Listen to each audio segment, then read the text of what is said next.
Boa tarde, turma. Tudo bom? Então, é a primeira vez aqui que vamos estar gravando, né, nossas atividades assíncronas. É a primeira vez que eu faço isso na vida. Então, vocês deem um desconto pro velho professor de vocês, ok? Então, como é que vai funcionar, pessoal? Como é que nós vamos fazer, então? Eu pretendo dividir essa gravação em pelo menos 2 momentos, ok? Falando então um pouco sobre a questão da cidadania no Brasil e da cidadania de modo geral. Então por isso eu vou pedir para vocês um pouco de paciência antes de chegar no Brasil, para a gente falar algumas coisas, enfim, de que é cidadania, afinal, de que a gente vai estar discutindo e de quanto isso é importante antes da gente entrar propriamente no aspecto brasileiro, ok? Tá, pessoal? Então vamos lá. Depois eu vou pedir uma atividade para vocês mais pro final. Aqui quem fala, só lembrando, é o professor Dr. Maurício Michel Rebelo, na aula de Formação da Sociedade Brasileira 2, ok?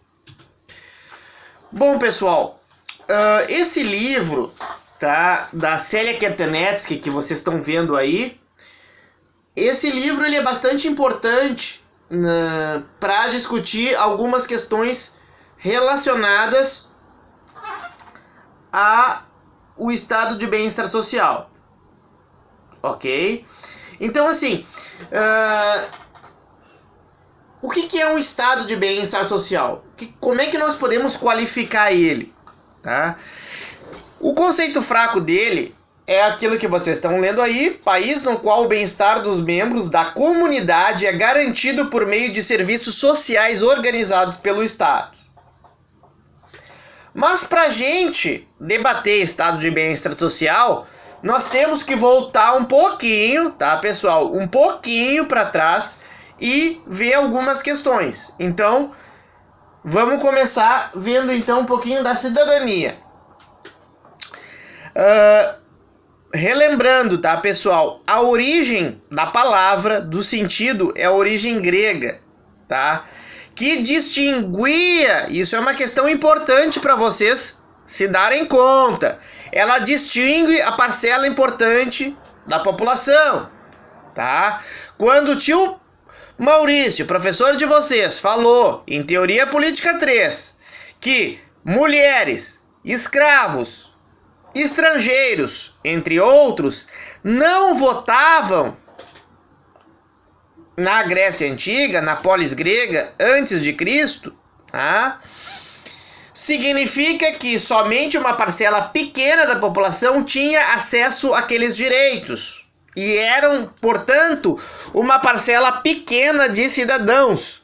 E isto é fundamental para vocês entenderem a ideia de cidadania. Tá? Então não se esqueçam disso. Na Grécia Antiga, só relembrando a Teoria Política 3, só 10% mais ou menos, tá, da população da Grécia Antiga tinha acesso a esses direitos, que davam uma plenitude aos direitos políticos, como votar nas assembleias, né? Na famosa ideia de democracia direta que a gente comentou em Teoria Política 3. Ok? Tá. Aí, nas ciências sociais, tem um livro que é extremamente necessário quando a gente fala de cidadania. Qual é esse livro, pessoal?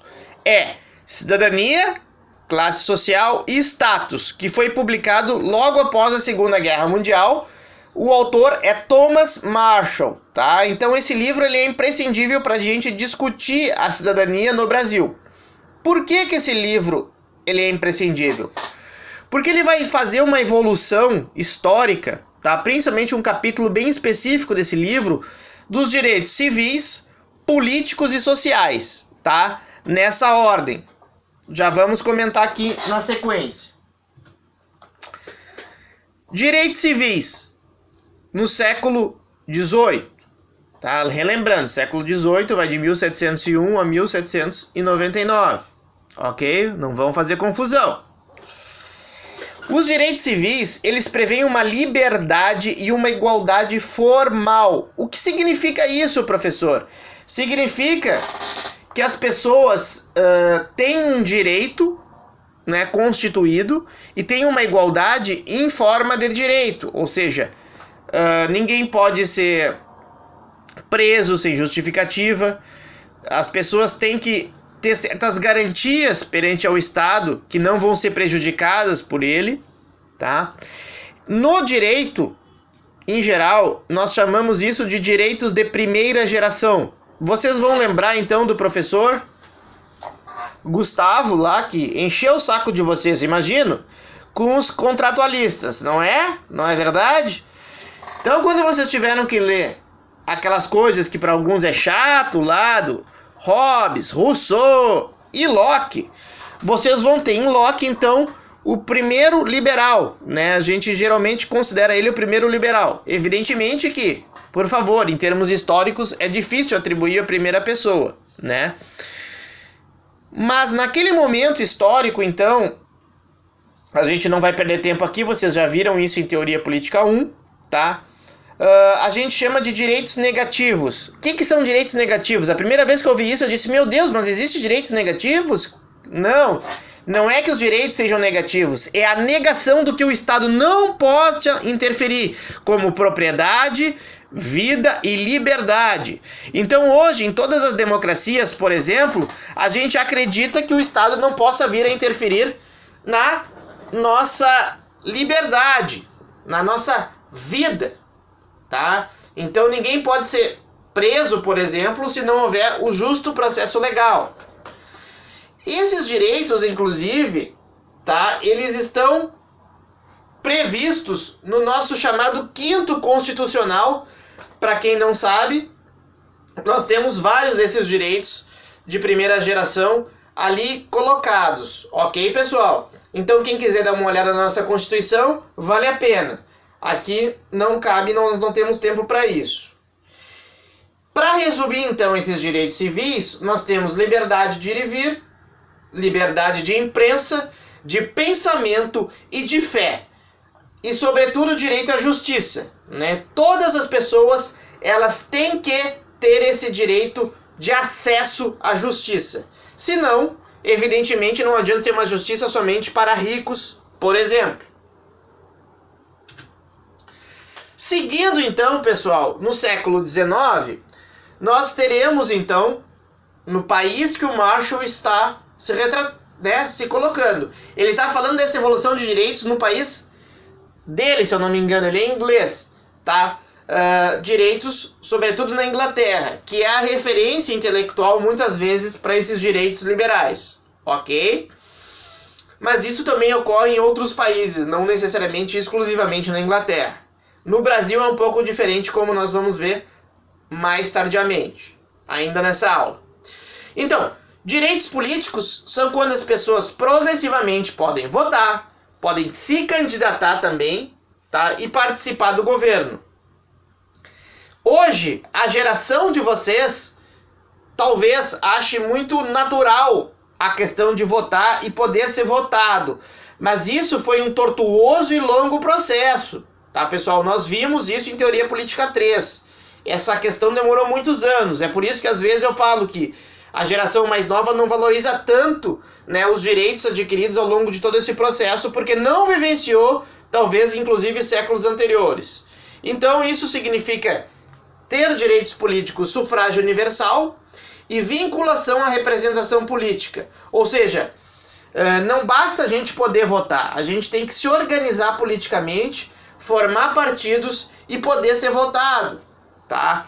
Então aqueles aí, alguns de vocês aí são candidatos, eu acho, nessa eleição, saibam que esses direitos políticos foram, né, adquiridos ao longo dos últimos séculos, se não o último século. Isso é uma questão importante. Aí nós temos o que é a referência para a aula de hoje, os direitos sociais no século XX. Esses direitos sociais, eles têm uma ideia de que vamos prever um mínimo para cada indivíduo numa determinada nação, tá?